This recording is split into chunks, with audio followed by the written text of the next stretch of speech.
Independent news channel के जरिए जो मौजूदा चुनाव हुए हैं उस पर इंडियन यूनियन मुस्लिम लीग उत्तर प्रदेश की जानिब से अपना रद्द अमल और अपने ख्यालात जाहिर करना चाहते हैं।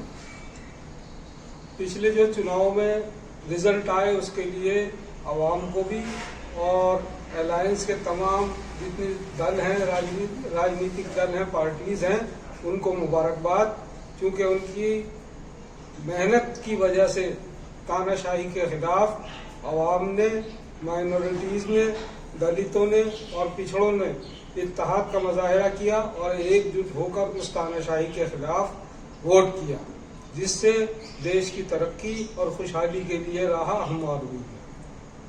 लेकिन पिछले चुनाव में बसपा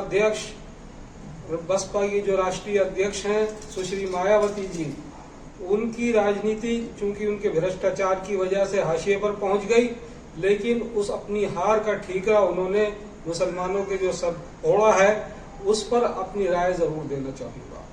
मायावती जी जो हरिजनों की राजनीति करती हैं, दलितों की राजनीति करती हैं, वो भ्रष्टाचार की वजह से अपने जब वो यूपी की वजीर आला थी, उन्होंने जो बेईमानी की, भ्रष्टाचार किया, उसकी वजह से आवाम ने उन्हें नकार दिया। और दूसरा ये कि सत्ता पक्ष ने उनके मुंह पर जो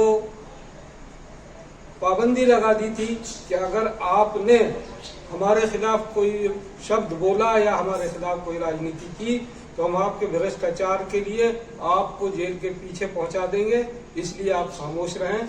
उस वजह से उन्होंने इनडायरेक्ट वे में सत्ता पक्ष या भाजपा को फायदा पहुंचाया, लेकिन उन्होंने अपनी हार का ठीकरा मुसलमानों पर जो फोड़ा है वो बिल्कुल गलत है। मुसलमान या दूसरी माइनॉरिटीज किसी की बंधुआ मजदूर नहीं है। उन्होंने ईमानदारी के साथ जो सेकुलर पार्टीज हैं उनका साथ दिया और इसके लिए मुसलमानों के लिए और दीगर तबकात के लिए मुबारकबाद के मुस्तहिक हैं। मायावती की जो पोजीशन है वो इस वक्त ऐसी हो गई है, कोई उनसे टिकट मांगने वाला नहीं होगा, उनके टिकट की कोई अहमियत नहीं होगी। अब कोई उनके टिकट के लिए उनके सामने करोड़ों रुपए लेकर नहीं पहुंचे। हरिजनों ने भी उनका साथ छोड़ दिया है। हरिजन, दलित, मुसलमान और मुस्लिम अल्पसंख्यक जितने हैं उन्होंने इत्तेहाद के साथ अलायंस का साथ दिया है। इंडियन यूनियन मुस्लिम लीग भी उस गठबंधन का एक दल थी और इसमें हमने अपनी तरफ से पूरी कोशिश की। आने वाले वक्त में मायावती को कोई पूछने वाला नहीं है, उसकी राजनीति खत्म हो गई। शुक्रिया।